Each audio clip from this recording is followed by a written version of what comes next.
ఈ రోజు మనతో పాటు ప్రముఖ ఆధ్యాత్మికవేత్త, ఆస్ట్రాలజర్, అలాగే లైఫ్ కోచ్ ఆర్బి సుధా గారు మనతో పాటు ఉన్నారు. వారితో మాట్లాడి మరిన్ని విషయాలు తెలుసుకునే ప్రయత్నం చేద్దాం. నమస్తే మేడం. నమస్కారం మ్యామ్, డిసెంబర్ నెలలో ఏ రాశుల వారికి ఎలా ఉండబోతుంది అంటారు? అంటే రాశి ప్రకారం మనం మాట్లాడే రాశి ప్రెడిక్షన్స్ కానీ సో ఫస్ట్ ఎప్పటికైనా సరే మనం మాట్లాడేది ఏంటంటే గోచారం మాట్లాడుకుంటాము. అంటే రాశి ఫలితాలు అంటాం తెలుగులో అనాలి అంటే. సో ఎప్పటికైనా సరే నవగ్రహాలు మూవ్ అవుతూనే ఉంటాయి, ఒక చోట ఉండవు. సో దాని ప్రకారమే మన రాశి ఫలితాలు చెప్పడం అనేది జరుగుతుంది. సో డిసెంబర్ నెలలో ఫస్ట్ గోచారం మాట్లాడి తర్వాత ఫలితాలు మాట్లాడుకుందాము. ఎప్పటికైనా నేను మొదలెట్టేది శనీశ్వరుడుతోనే మొదలెడతాను. సో లాస్ట్ మంత్ 28వ తారీఖు అంటే నవంబర్ 28వ తారీఖు ఆయన రిట్రోగ్రేషన్ అంటే వక్రగతి పోయి డైరెక్ట్ అయ్యారనమాట. ఆయన ఏంటంటే మీనంలో ఉన్నారు. అలాగే మనం చూసామని నెక్స్ట్ గ్రహం చాలా బలమైన గ్రహం, అన్ని బ్లెస్సింగ్స్ ఇచ్చే గ్రహం. మనం ఎప్పుడు గురు గ్రహం మాట్లాడుకుంటూ ఉంటాము. గురువు ఏమో ఉచ్చస్థితి నుంచి ఆయన మళ్ళా ఏంటంటే మిథునానికి వెళ్తున్నారు. అంటే ఏంటి, వక్రగతి పట్టి ఆయన మిథునానికి వెళ్తున్నారు అనమాట. ఎప్పుడు అది December 5th అనమాట. అలాగే సన్ అందరికీ తెలుసు, సన్ అంటే బ్రైటెస్ట్ స్టార్ అని కూడా చెప్తాము. అలాగే షైన్ అయ్యేది అదే. అన్ని గ్రహాలు మనం సూర్యుడు ముందే చెప్పుకుంటూ వస్తాం. సో సూర్యగ్రహం ఏంటంటే ధనుస్కి December 16th మూవ్ అవుతున్నారనమాట. అలాగే మార్స్ ఏంటంటే ప్రస్తుతం వృశ్చికంలో ఉన్నారు. ఆయన 6th Decemberకి ధనుస్కి మూవ్ అవుతున్నారు. అలాగే మనం నెక్స్ట్ మాట్లాడుకోవాల్సింది శుక్రాచార్య కూడా, ఆయన కూడా ఏంటంటే 20th Decemberకి మనకేంటంటే ధనుస్కి మూవ్ అవుతున్నారు. ప్రస్తుతం వృశ్చికంలో ఉన్నారు. మళ్ళీ ఇంకోటి ఏంటంటే మన బుద్ధికి ఇప్పుడు చెప్పుకుంటూ ఉంటాం. అంటే ఏంటి, బుధుడు ప్రస్తుతం ఏంటంటే తులలో ఉన్నారు. ఆయన ఏంటంటే 6th Decemberకి వృశ్చికానికి వెళ్తున్నారు. అదొకటి కాకుండాను 29th Decemberకి ఆయనేమో ధనుస్కి వెళ్తున్నారు. సో చాలా కూటమి, అంటే 4 గ్రహాల కూటమి towards end of this month, అంటే డిసెంబర్ నెలలో towards end of this month జరగబోతోంది. సో దాని ప్రకారం మనం చూసాము అంటే చాలా రాసుల వారికి ఎఫెక్ట్ అనేది ఉంటుందన్నమాట. అది నెగిటివ్ అవ్వచ్చు, అది పాజిటివ్ అవ్వచ్చు. మళ్ళీ మనం మాట్లాడుకోవాల్సింది రాహు ఏంటంటే కుంభంలో ఉన్నారు. కేతు ఏమో ప్రస్తుతం ఏంటంటే సింహంలో ఉన్నారు. సో ఇది గోచార రీత్యా ఈ డిసెంబర్లో ఉన్నదన్నమాట. అండ్ ఆల్సో మనం చెప్పవలసింది ఏంటంటే ఎప్పటికైనా మనం పరిహారాలు చెప్తూ ఉంటాం. ఏదైనా సరే ఎవరైనా మనకి ఎందుకు వస్తారు మన దగ్గరికి, పరిహారాల గురించే. సో పరిహారాలు చెప్పాలి అంటే మన కార్తీక మాసం కూడా ఇప్పుడు ఆల్మోస్ట్ కంప్లీట్ అయిపోయింది. సో మన కార్తీక మాసంలో కూడా రుద్రాక్ష ఇవ్వడం జరుగుతుంది, అలాగే జెమ్ స్టోన్స్ ఇవ్వడం జరుగుతుంది. అలాగే ఏంటంటే వాళ్ళ జాతక రీత్యా అంటే పూజలు కానీ లేకపోతే ఒక జపాలు కానీ లేకపోతే హోమాలు కానీ చేయమని చెప్పడం జరుగుతుంది. సో అందరికీ ఇంకోటి ఏంటంటే శనిగ్రహం చాలా ఇబ్బంది పెడతారు అనేది అందరికీ ఒక అపోహ అనొచ్చు, లేకపోతే అది కంప్లీట్గా ట్రూత్ కాదు. ఎందుకంటే ఏదైనా జాతక పరిశీలన చేయవలసిందే. సో శనిగ్రహం అంటే మనకి ఇప్పుడు ప్రస్తుతం మీనంలో ఉన్నారు. సో ఎవరెవరికి ఏలినట్స్ అని ఉందంటే మీనరాశి వాళ్ళకి, కుంభరాశి వాళ్ళకి, అలాగే ఏంటంటే మేషరాశి వాళ్ళకి అన్నమాట.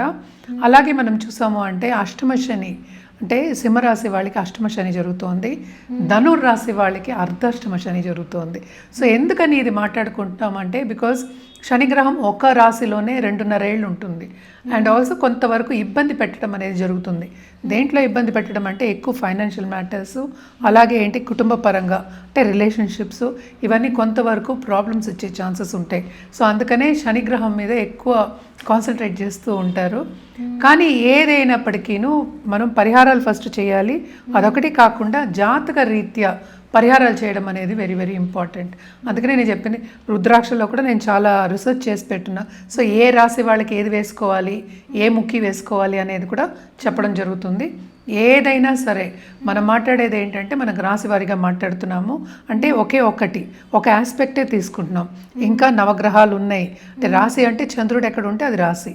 సో రాశి వారిగా మాట్లాడుతున్నాం. కానీ మొత్తం జాతకం పరిశీలించిన తర్వాత దశా విశేషాలు చూసుకున్న తర్వాతే ఒక పరిహారం ఇవ్వడం అనేది జరుగుతుంది.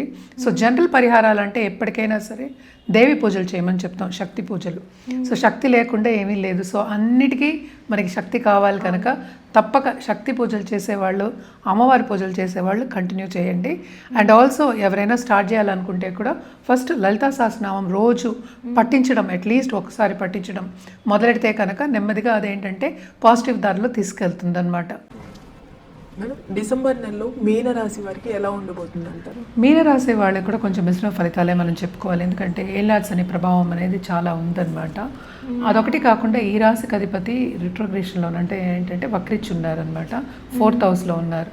సో కొంతవరకు కంఫర్ట్ లెవెల్ అనేది పెరుగుతుంది. అంటే ఏంటంటే చాలామందికి ఉద్యోగం పోయి ఇంట్లో కూర్చున్న వాళ్ళు ఉంటారు, వాళ్ళందరికీ ఇంటర్వ్యూస్ వచ్చే ఛాన్సెస్, మంచి ఉద్యోగం వచ్చే ఛాన్సెస్ అనేది కనిపిస్తుంది. అంటే నిరుద్యోగులకి ఉద్యోగ అవకాశం వచ్చే ఛాన్సెస్ అనేది నేను చెప్తున్నాను.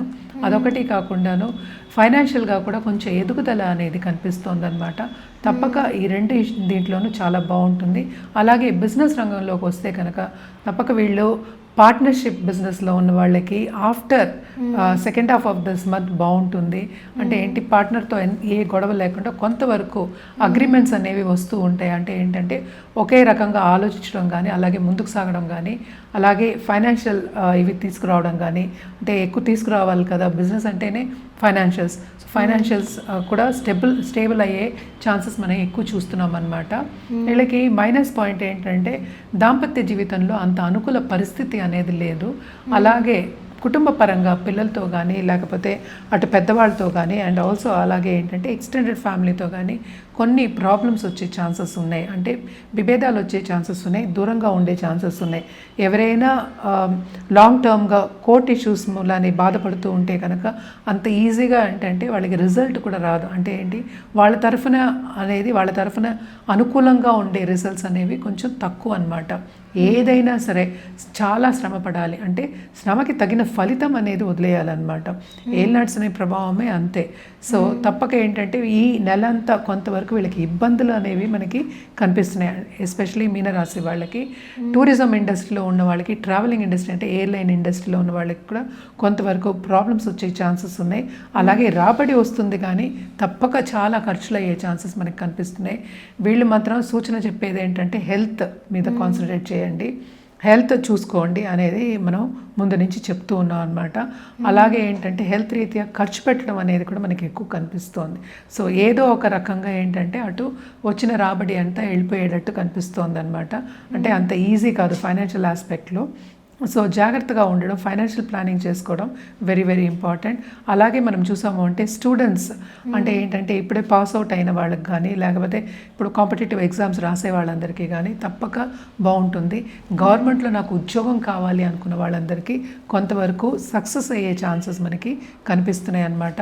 అలాగే కష్టపడి చదివి నేను ఎగ్జామ్స్ రాస్తున్నాను, కాంపిటేటివ్ ఎగ్జామ్స్ రాస్తున్నాను వాళ్ళందరికీ కొంతవరకు మంచి సూచనలు కనిపిస్తున్నాయి. అంటే శ్రమ పడినప్పుడు తగిన ఫలితం పరిపూర్ణంగా లేనప్పటికీ కొంతవరకు మనం చూడొచ్చు, మంచి రిజల్ట్స్ చూడొచ్చు అనేది కనిపిస్తోంది అనమాట. తప్పక ఏంటంటే ఈ నెల అంతా కొంతవరకు వీళ్ళకి ఇబ్బందికరమైన ఒక మంత్ కింద మనం చెప్పుకోవాలి. అలాగే ప్రాపర్టీ ఇష్యూస్లో కూడా కొన్ని ప్రాబ్లమ్స్ వచ్చే ఛాన్సెస్ ఉన్నాయన్నమాట. అంటే ఫైనాన్షియల్గాను, అంటే ఎక్స్టెండెడ్ ఫ్యామిలీతో మనం చెప్పేది. అండ్ ఆల్సో మనం చూసామంటే ఖర్చులు అయితే విపరీతంగా ఉన్నాయి. ఫైనాన్షియల్ స్టెబిలిటీ కొంతవరకు ఉన్నప్పటికీ అవి ఖర్చులు అయ్యే ఛాన్సెస్ మనకి ఎక్కువ కనిపిస్తున్నాయి. అండ్ ఆల్సో ఆన్లైన్ బిజినెస్ చేసే వాళ్ళకి, అలాగే ట్రావెలింగ్ ఇండస్ట్రీలో ఉన్న వాళ్ళకి ఎలాగో బాగుందన్న. సో ట్రావెలింగ్ అనేది లాంగ్ టర్మ్ ట్రావెలింగ్కి ప్లాన్ చేసేయడానికి ఈ మంత్ అనేది స్టెప్పింగ్ స్టోన్ కింద మనం తీసుకోవచ్చు. తప్పక లాంగ్ టర్మ్ ట్రావెల్ అనేది ఉంటుంది ఫ్యూచర్లో. అండ్ ఆల్సో ఏంటంటే శని ఎప్పటికైనా మనం సర్వీస్ చేయాలి. సో ఒకళ్ళ కింద మనం పనిచేసినప్పుడు వీ కెనాట్ ఎక్స్పెక్ట్ అంటే ఏంటి, వాళ్ళు అప్రిషియేట్ చేస్తారు అనేది. అంటే బాసెస్ మన్నన పొందడం కానీ, కొలీగ్ సపోర్ట్ తెచ్చుకోవడం కానీ కొంచెం తక్కువ అని అనిపిస్తుంది అనమాట ఈ నెలలో.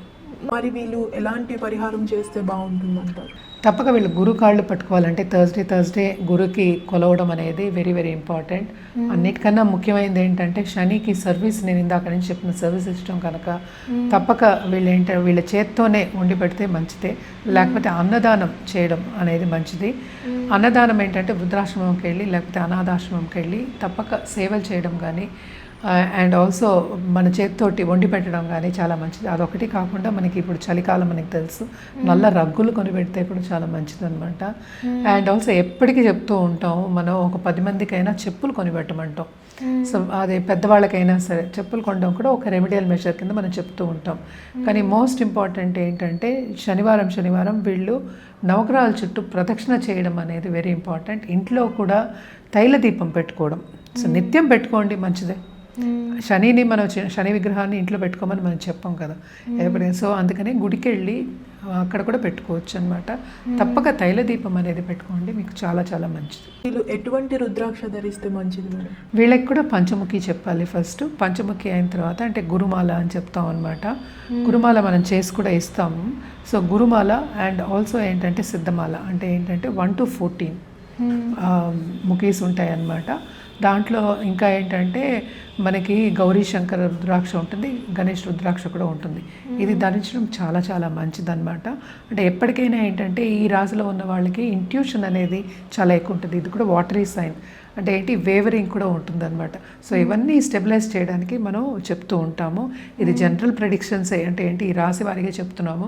బట్ ఎప్పటికైనా సరే జాతక రీత్యా చెప్పడం అనేది ఎప్పటికైనా మంచిది. అది జాతక రీత్యా చూసి వాళ్ళకి ఏం కావాలో అది ఇవ్వడం అనేది ఎప్పటికైనా ఉత్తమం. సో తప్పక జాతకం పరిశీలించిన తర్వాత తీసుకోవడం అనేది ఇంపార్టెంట్. మనమే ఇస్తాం రుద్రాక్ష, మనని అప్రోచ్ చేయొచ్చు అనమాట. తప్పక వీళ్ళకి ఎల్లో అండ్ గోల్డ్ తప్పక, and blue, dark blue, yellow, gold ఈ 3 చాలా చాలా బాగుంటాయి. ఎస్పెషలీ ఆన్ థర్స్డేస్ ఎల్లోస్ వేసుకోండి. అంటే ఏదో ఒక రకంగా ఎల్లో వేసుకోండి మంచిది. ఇంకో చిన్న చిటుక ఏంటంటే ఈజీగా మనం చేయవలసింది పసుపు నీళ్లు కూడా మనం తాగొచ్చు అనమాట. అంటే వేడి నీళ్ళలో కొంచెం పసుపు వేసుకుని, అది కూడా రెమెడియల్ మెషర్స్ కిందనే మనం చెప్తూ ఉంటాం. ఒక చిటికడు పసుపు వేసుకుని కొంచెం తాగుతూ ఉండొచ్చు, అది కూడా చాలా మంచిది.